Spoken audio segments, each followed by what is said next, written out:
El gran Sócrates, filósofo, decía que no vale la pena vivir una vida si no es examinada. Yo creo que todos nosotros debemos examinar nuestra vida y si somos cristianos, evaluar en este momento si estamos caminando verdaderamente con Cristo. Ha sido un largo camino en esa búsqueda de Jesús y de encontrarlo. Y en este camino me he encontrado varias perlas que quiero compartir con ustedes, obviamente con el propósito de que ustedes puedan profundizar en su vida con Cristo y puedan tener una relación con Él, que es el propósito de este video. Una de esas perlas que han caído en mis manos, y ustedes saben que dicen que cuando el estudiante está preparado, el maestro aparece. En caso ese maestro fue, y es, porque he leído este libro varias veces, es este libro de María Valtorta que se llama El poema del hombre de Dios. Mi propósito no es desviar el enfoque de la importancia de la Biblia y de la palabra de Dios y de nuestra tradición. No lo es, sino que es caminar paralelamente en unos puntos que yo encuentro que cambiaron mi vida y que me hacen reafirmar no solamente la fe católica, pero también la evidencia que hay sobre varias cosas que han sido siempre controversiales. Podría ser una palabra, para mí no es controversial, ¿verdad? Pero para los que no creen, pues pueden tener momentos de duda.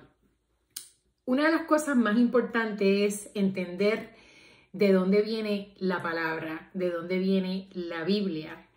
Esto es bien importante porque nuestra fe está basada en la Santa Biblia. Obviamente el Antiguo Testamento yo creo que aquí no hay ningún tipo de diferencia.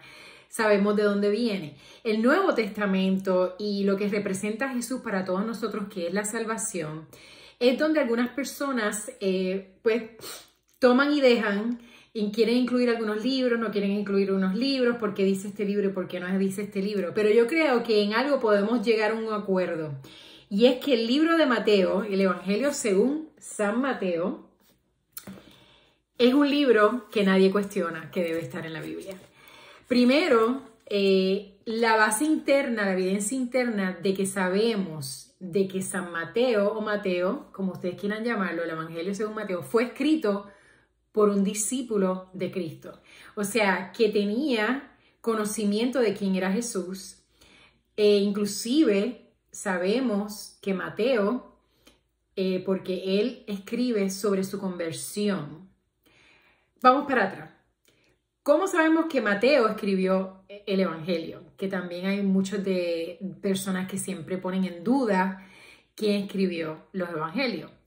Bueno, si vemos la evidencia externa que hay, que yo creo que es importante hablar sobre eso, hay 3 historiadores bien conocidos, que ustedes pueden buscarlo, que hablan y dicen por escrito que Mateo fue un discípulo de Cristo y que escribió el Evangelio.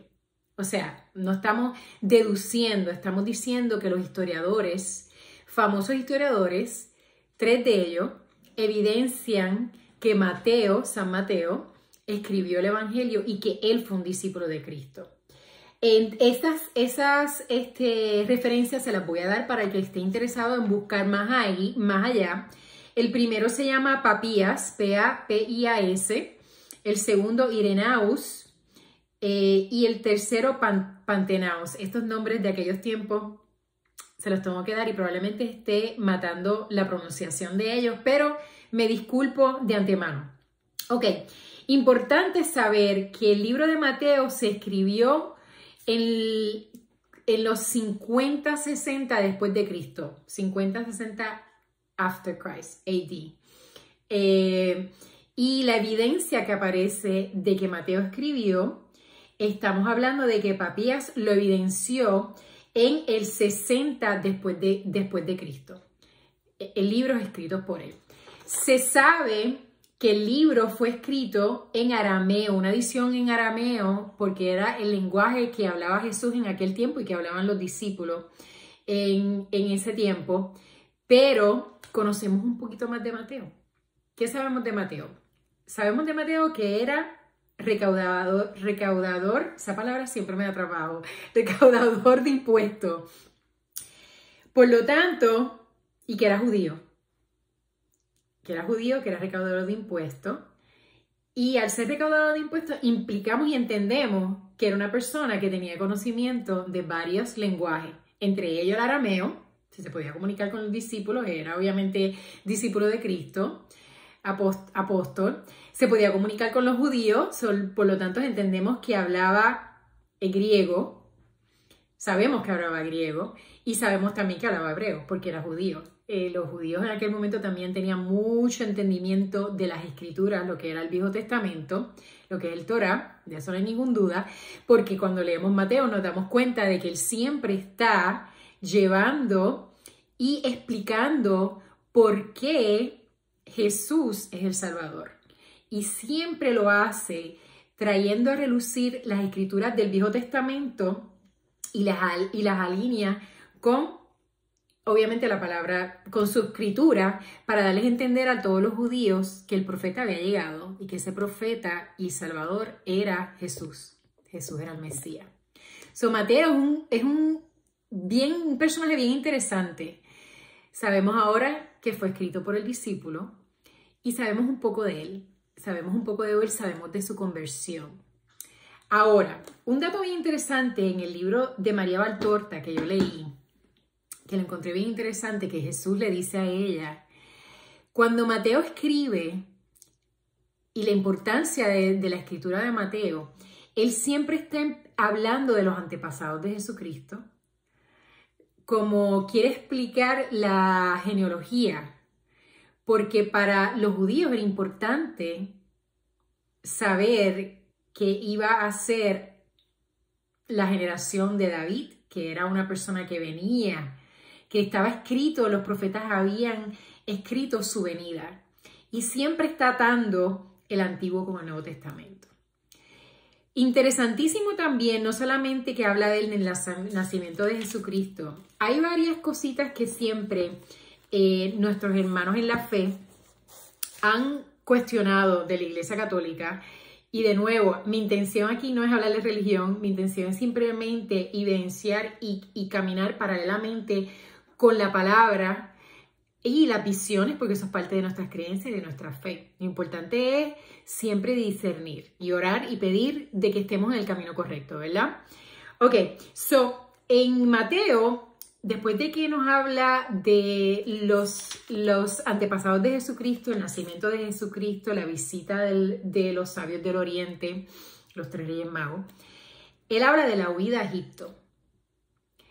Todo esto que ha pasado, Mateo lo tiene que conocer porque alguien se lo está diciendo. Obviamente, él no estaba experimentando esos momentos. Los que estaban en esa huida a Egipto, y todo esto tuvo que haber sido dicho o por Jesús, ¿verdad? O María en aquel tiempo. ¿Por qué yo les digo eso? ¿Y por qué este dato es bien importante? Y María Valtorta y Jesús lo traen a relucir. Porque Mateo era un contemporáneo de María, ¿verdad? Y Mateo hace bien claramente, explica que en ese momento de la huida a Egipto, y de la forma en que todo empieza a desarrollarse fue a través de un sueño que José tiene, San José, donde el ángel, y voy a leerle la Biblia porque es interesantísimo escucharlo y entenderlo, que el ángel le dice en un sueño, el ángel del Señor, levántate, y esto es Mateo 2, 13 al 14, levántate, toma al niño y a su madre y huye a Egipto. Quédate allí hasta que yo te avise porque Herodes va a buscar al niño para matarlo. José se levantó, tomó al niño y a su madre y salió con ellos de noche camino a Egipto. ¿Por qué esto es importante? Porque muchas personas ponen en duda la Inmaculada Concepción de María, del Espíritu Santo. Y aquí, basado en la evidencia escrita del discípulo de Cristo, Mateo, que es una persona de educación, que no va a creer cuentos sin tener evidencia, ¿verdad? Porque es una persona con bastante conocimiento. Cuando le dicen esto, él entiende que es la verdad. Y él lo entiende y lo pone escrito en el Evangelio. Esos son unos detalles interesantes que no todos los evangelios tienen. En este explica que San José tuvo un sueño, que el ángel se le presentó y con ese sueño el ángel de Dios le dice, llévate al niño y a su madre. Por lo tanto, la madre de Jesús es la madre de Jesús y no es esposa de José, a pesar de que ellos habían sido unidos en matrimonio, ¿verdad? Vamos a ponerlo así. Por lo tanto, vemos aquí evidencia escrita de que la virginidad de ella está escrita. Vamos más allá. Hay personas también que dicen, bueno, sí, le damos que era virgen y sabemos que fue, obviamente, muchos de los cristianos esperamos que sepan que eso fue así, que fue a través del Espíritu Santo. Pero la Virgen eventualmente es mujer de José, porque en la Biblia se habla de hermanos, de que Jesús tenía hermanos.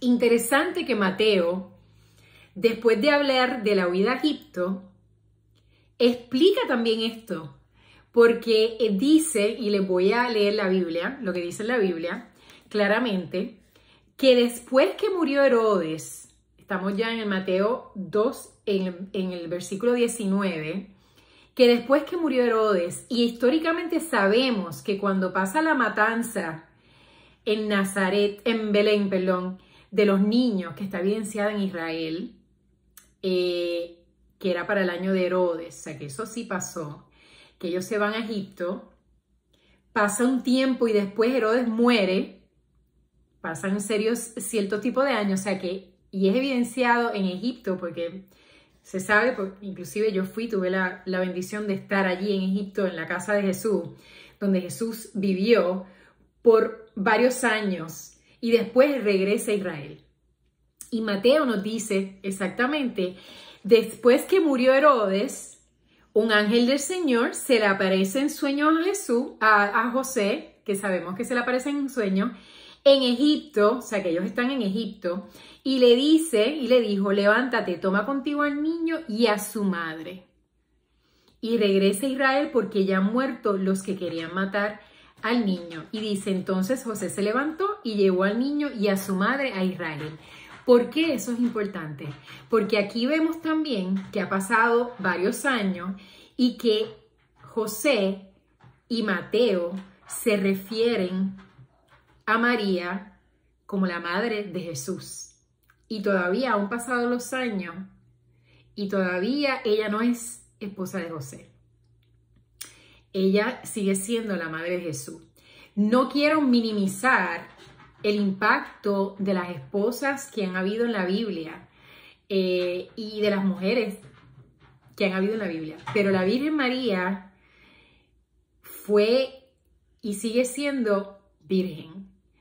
Y el hecho de que algunos hermanos en la fe cuestionen la palabra hermanos que se ve escrita en la Biblia, pues aquí tenemos la evidencia a nivel del Evangelio para explicar eso. Y en el libro de María Valtorta, ese detalle que menciona Jesús es importante. Es bien importante porque con ella nosotros caminamos también. Y quería compartir eso con ustedes porque esto es parte del encuentro con Jesús. Y para encontrar a Jesús hay que conocer a sus amigos. Y conocemos a Mateo, que de nuevo, varias cositas que quiero mencionar de él. Sabemos que era judío, como mencioné anteriormente, conocimiento de varios lenguajes. Escribió el Evangelio de San Mateo y dimos la evidencia de que lo escribió. Sabemos más o menos el año, en arameo, hebreo y después en griego. Sabemos interesantísimamente que él verbalmente hizo misión durante 14 años, predicó y fue a diferentes sitios, entre ellos Mesopotamia, Etiopía, Macedonia, Siria, Persia, Partia y Medea, donde llevó la palabra de Jesús e inclusive murió. Fue un mártir de la iglesia. Dicen que fue martirizado en Etiopía y él nos dijo, lo más impactante de Mateo fue que cuando Dios lo llamó, él respondió. Él contestó con una prontitud, dejó todo y entendemos que tenía que tener el dinero por la posición que tenía, ¿verdad? Por el trabajo, no era muy querido por los judíos, de nuevo, por ser recaudador de impuestos. Sin embargo, cuando Jesús le dijo, ven, sígueme, él lo dejó todo y lo siguió. Le tiró un banquete, lo criticaron, al igual que criticaron a Jesús por andar con él, porque conocemos ese famoso incidente donde los fariseos le decían, andas con prostitutas y con publicanos y te dejas ser llamado hijo de Dios. Y él le dijo, yo no vine aquí para los sanos, yo vine aquí para los enfermos. Así que con eso seguimos a este encuentro con Jesús. Conocemos hoy a San Mateo y le damos gracias a él por haber escrito todas estas cosas preciosas del Evangelio y por dejarnos conocer un poquito más de Jesús. Y a María Valtorta por clarificar con el Evangelio la importancia de la Virgen, que siempre ha sido Virgen. Y caminamos junto a ellas en este camino de la fe. Gracias por su tiempo.